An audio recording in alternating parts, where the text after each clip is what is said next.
Hello again, racing fans. Good to have you along as we preview racing on the weekend around the country.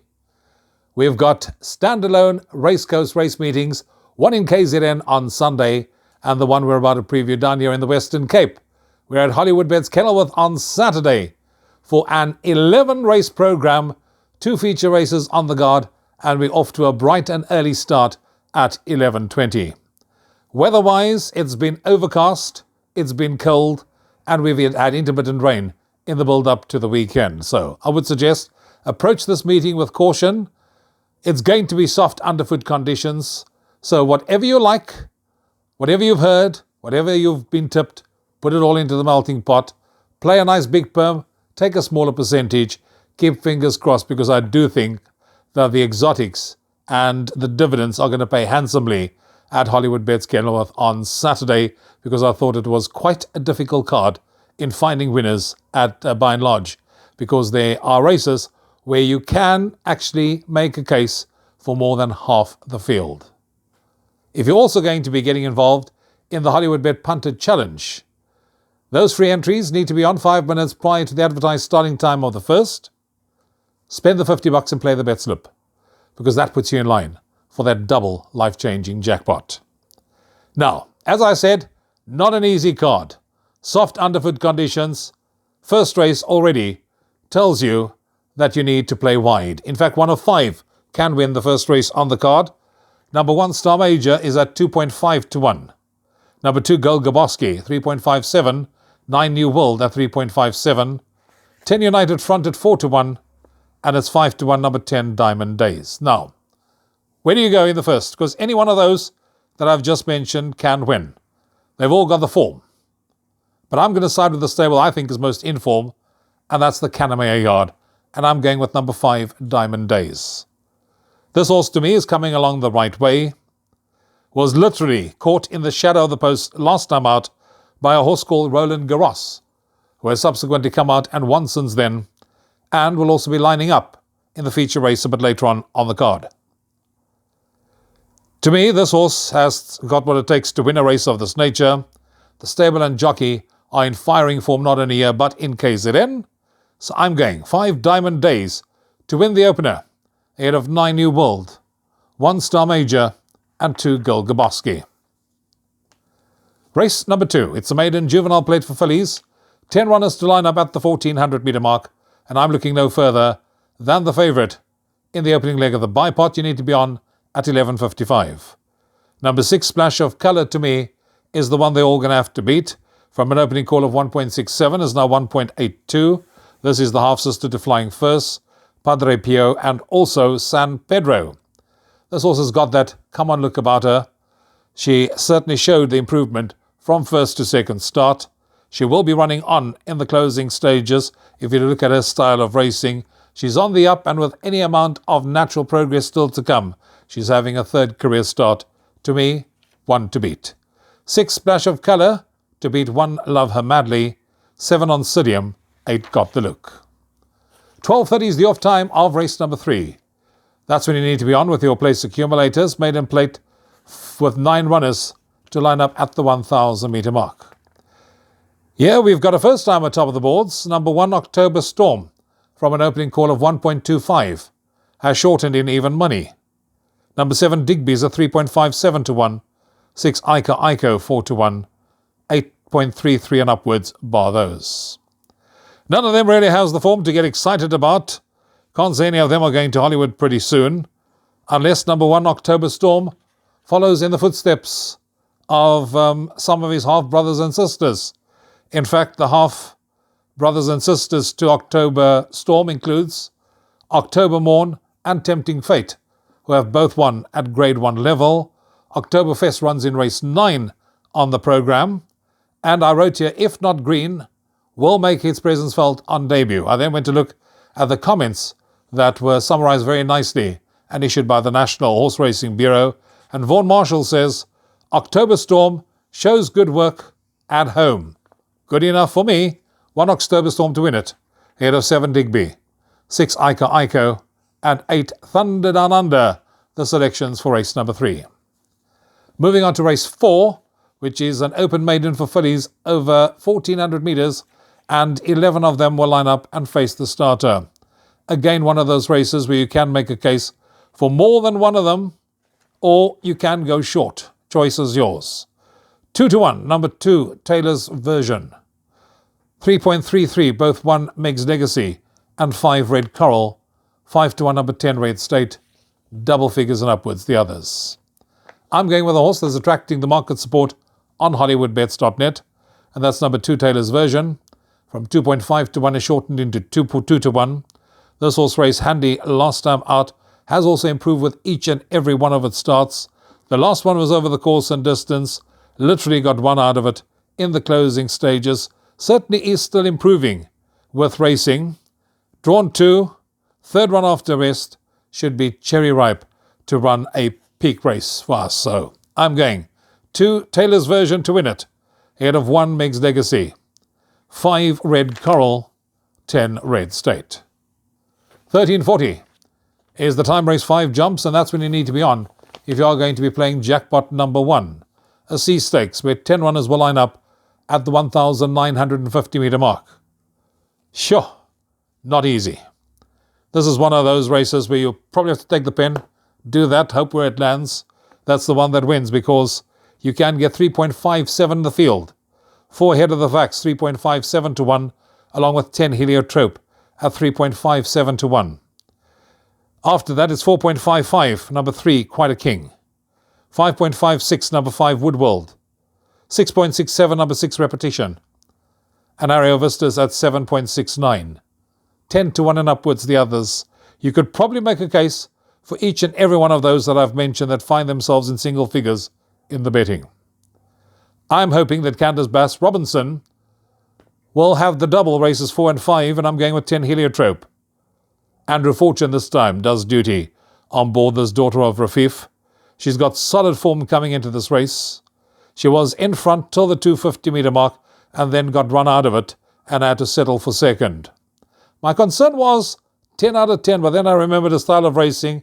She likes to jump, use that early gate speed, get to the front cross, be in front and dictate matters from up there, and hopefully kick away at the right time and tell everyone, come and catch me if you can. So I'm going 10 Heliotrope to win it, ahead of 3 Quite a King, 6 Repetition, 7 Jetta 1. Now we get on to the features. Race 6 is the listed Iridescent Stakes over 1,500 metres. Again, one of those races where you can make a case for more than half the field, and there are only 7 of them. Or you need to play short. Number 6, Ukaduma, is the favourite at 2-1. Winner of its only start to date. 7 Lowfelt Lily, 2.86-1. Finished third behind Ukaduma on debut, and then came out and franked that form line by winning next time out. Number 2, She's My World, at 3.33-1. Justin Snaith, Andrew Fortune. But I like Candace Bass Robinson and Alda de Meyer here. Number 3, Electromagnetism. This horse followed up her impressive maiden win by winning next time out and beating the Elder Brigade. That was over 1,200 metres. She now takes a step up in trip. She goes over 1,500 metres. She does take on much stronger. Alda de Meyer's 2 from 2 on board her, and I think she can pull off the hat-trick. So I'm going 3 Electromagnetism to beat 7 Lowfelt Lily, 6 Ukaduma, and 2 She's My World.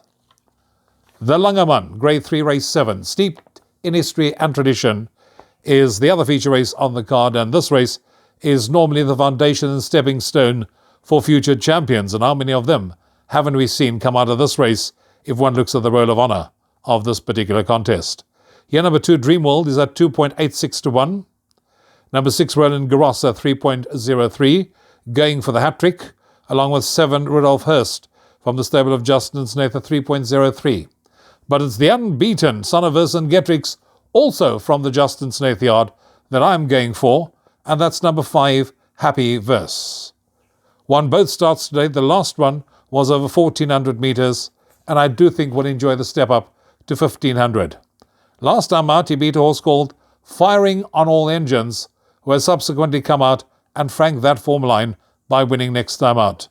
Andrew Fortune retains the ride, and I do think he'll keep the unbeaten record intact. So I'm going Number 5, Happy Verse to win it. Ahead of 2, Dream World. 6, Roland Garros.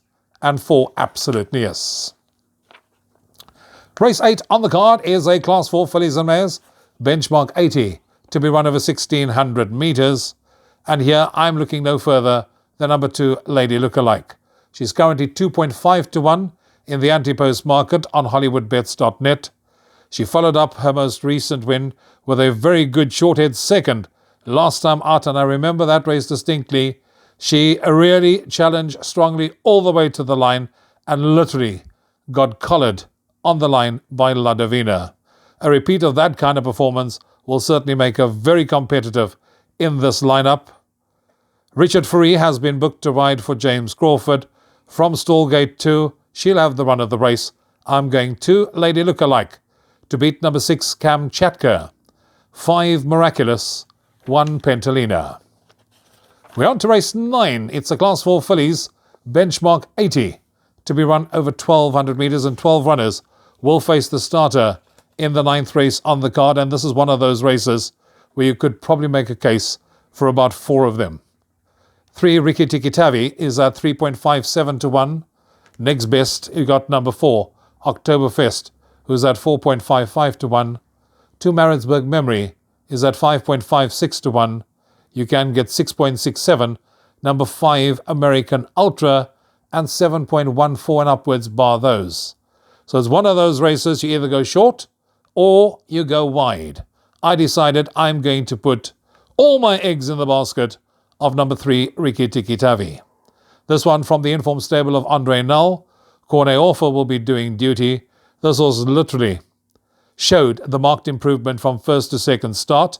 Last time out, when it won, beat a horse called Claire de Lune, who has subsequently come out and franked that form line.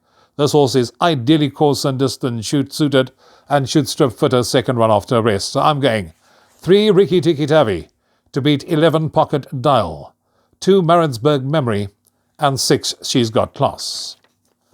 Penultimate race on the programme, race 10, Class 5, fillies and mares, benchmark 66. 10 runners to line up at the 1,200 metre mark. And here it's 3.03 to 1, 1, Becky Sharp, 3, Easy Money, 4, St. Bridget, all at 3.03 to 1. 7, I'm the Buzz, is at 5 to 1. 8, Love Story, 7.14 to 1. Where do we go? Race number 10 on the card. I'm going with a horse that's certainly got the best form coming in, and that's number 4, St. Bridget. Now, last time out, over 1,400, this horse ran on very strongly and finished second behind a horse called Dream Searcher. Comes back in trip now to 1,200 metres. Alda de Meyer retains the ride. This is St. Bridget's third run after a rest, so should be cherry ripe to run an absolute cracker. She'll be doing her best work late, mowing them down one by one in the run to the wire. So I'm going 4, St. Bridget, ahead of 3, Easy Money, 1, Becky Sharp, and 7, I'm the Buzz. If all goes according to plan, the final event, race 11 on the card, jumps at 1700 hours on Saturday afternoon. 10 runners will face the starter. Not an easy end to the day.